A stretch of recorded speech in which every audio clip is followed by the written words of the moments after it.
Can I go back to microphone 2? Absolutely. Hello, my name is Adam Bumpus. I'm from the Sauder School of Business here in Vancouver. And I wanted to draw actually on some of these equity issues and thinking about COP15 in terms of geopolitics and thinking about what happened there and the power play that happened in that small room at the end of the conference, which actually dictated the outcome. And I was wondering, and building on what Graham talked about and David on in creating this process for harmonization, to what extent do you see business as the stitches for that, to help level the playing field, the geopolitical playing field within the countries that multinationals work in? Because a lot of the investment is happening in these countries, and a lot of the governments really need that investment to happen. And a lot of my work has been in Latin America, working with communities on clean development mechanism projects, on low carbon projects. And the people in lots of these indigenous communities, when the project is done well, are really happy with this finance that's coming in from international energy companies or even mining companies who are working with the communities. So to what extent do we see businesses underpinning and creating the stitches for harmonizing these different frameworks and regulatory frameworks, but also providing the incentive for public support for a broader climate change movement within developing countries? And I think, is that a segue to moving to something which is at a multinational level, sort of multilateral level? How does business underpin these changes? Oh, I see 3 hands. Well, I'll start with David. Just a quick response. I think that, I look at the work that Offsetters is doing and the kind of work that we're seeing happening in developing countries around, low carbon emitting stoves and things that really make a difference to people on the ground in extreme poverty. Sure, we can be early adopters in making sure those things get disseminated in the areas where we have influence, but I would put it back to the academic community, and you being from UBC, that really in terms of the stitching that needs to be going on, it's actually recording and witnessing the pragmatic results from a credible third party that's going to make a difference. So I would say, and maybe that's the answer you're looking for, but I would say there's a role there for the academic community. Dan? I would just say that we are investing in some developing countries. We're going to build a plant in India and so forth.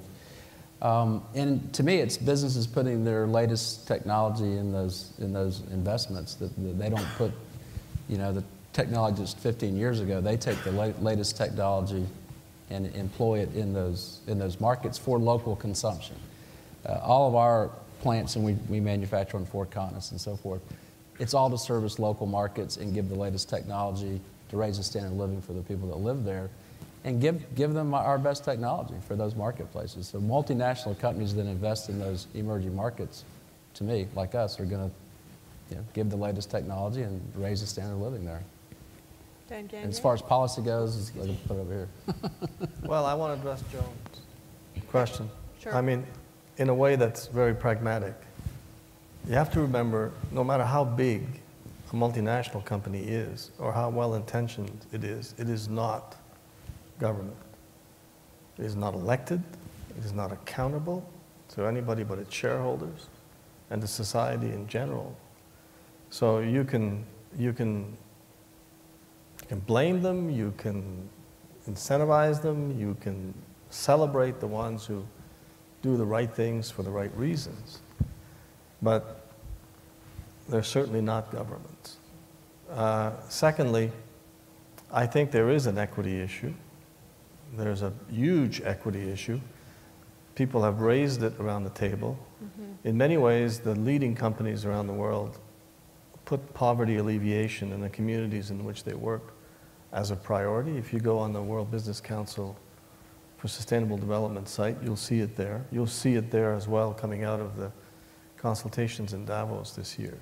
What we need for multinationals to be able to enhance their contribution on the equity balance are for governments to give us not the incentives, but the framework that will allow us to do it. If governments can do that, then I think, Joan, you'll find that there won't be a lack of activities on the part of business. It's a reality. I don't like it. I'd like to change it. I've been in this field for a long time. All we can do is keep pressuring. It's also another reason why, I don't know what stitches mean. I have visions of a bar whenever I think of stitches. I don't know why.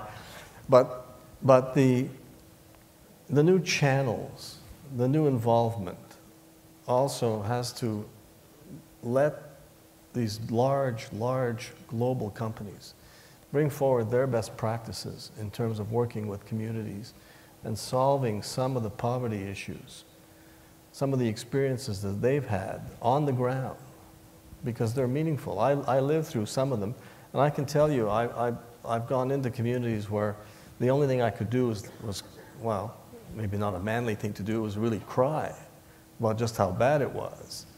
And, you know, through rigorous work over a number of years, come back really feeling good about what my company at the time was able to achieve in a community.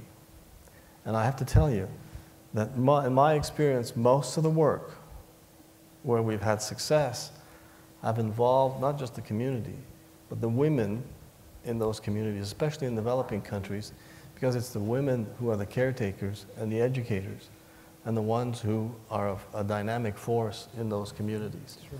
So that was an extremely valuable lesson for me that I've never forgotten, and I hope that we'll be able to do, as business, we'll be able to do more of that work on the ground. Microphone 3. Hi there, my name is Susanna Hawes-Lyons, and I'm a student at UBC's Institute for Resources, Environment, and Sustainability. I'm also live blogging for planningpool.com. So my question is, we talked a little bit about, well, a lot actually, about how industry cannot wait for government to come up with a better regulation. Instead, that, in the words of Daniel Hendricks, we need to just get on with it. And so I'm wondering from you folks up there is, what's getting in the way of other companies from just getting on with it? You know, we've got 10,000 people perhaps attending here today, and so there is clearly more momentum, but the worldwide economy has not responded yet. There's a lot of conversation, but not a lot of change. So here are 4 examples of corporations that are really considering how it is that they're going to change the world through their own work and create a more sustainable world. And so particularly I'm wondering, what's getting in the way?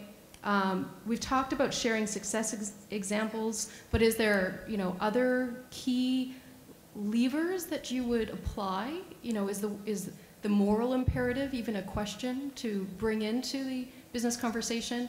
And then lastly, as leaders in this effort, what is your role in ensuring that the top 50 companies actually do start changing the way they do business? Thank you. Thank you. That's a lot of questions. Yes. I can only relate to our industry. And I can relate to the journey that Interface went on. And we would have never gotten where we got without Ray Anderson, who was a visionary.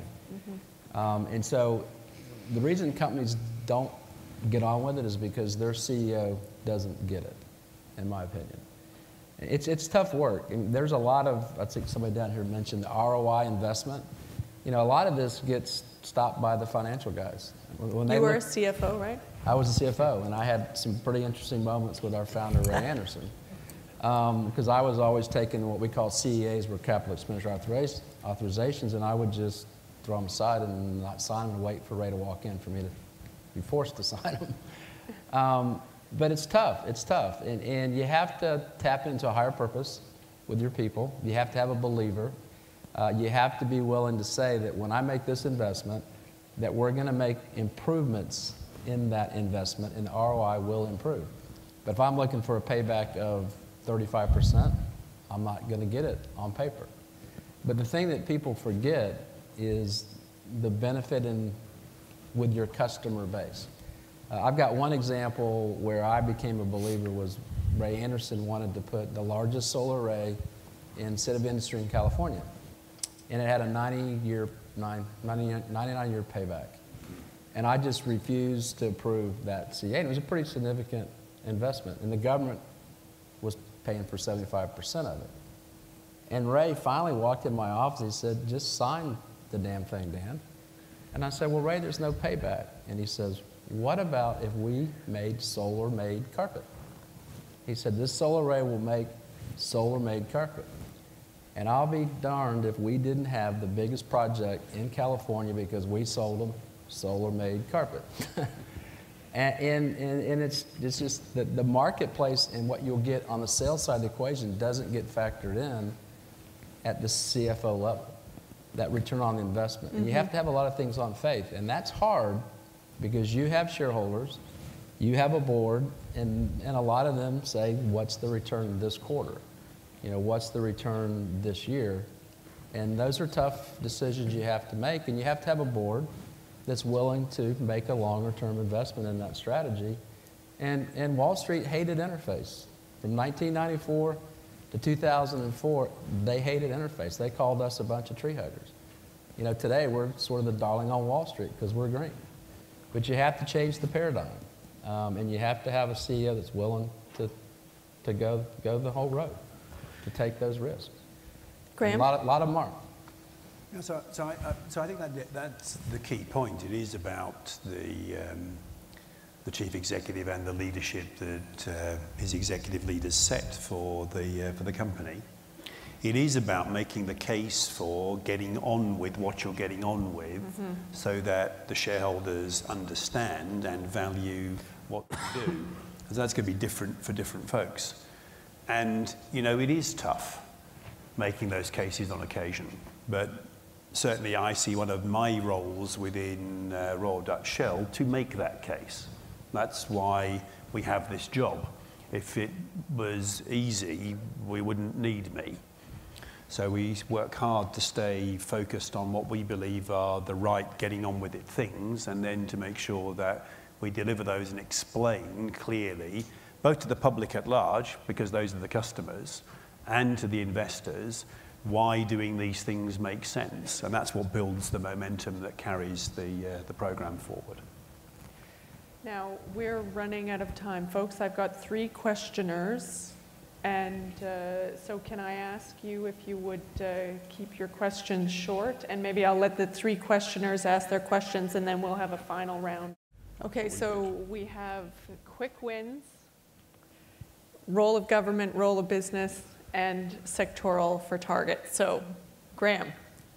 Quick wins vital, both internally to demonstrate that things can be done, and for consumers so that they can believe solutions can be delivered. Absolutely, it's a key focus. Second thing, governments versus corporations.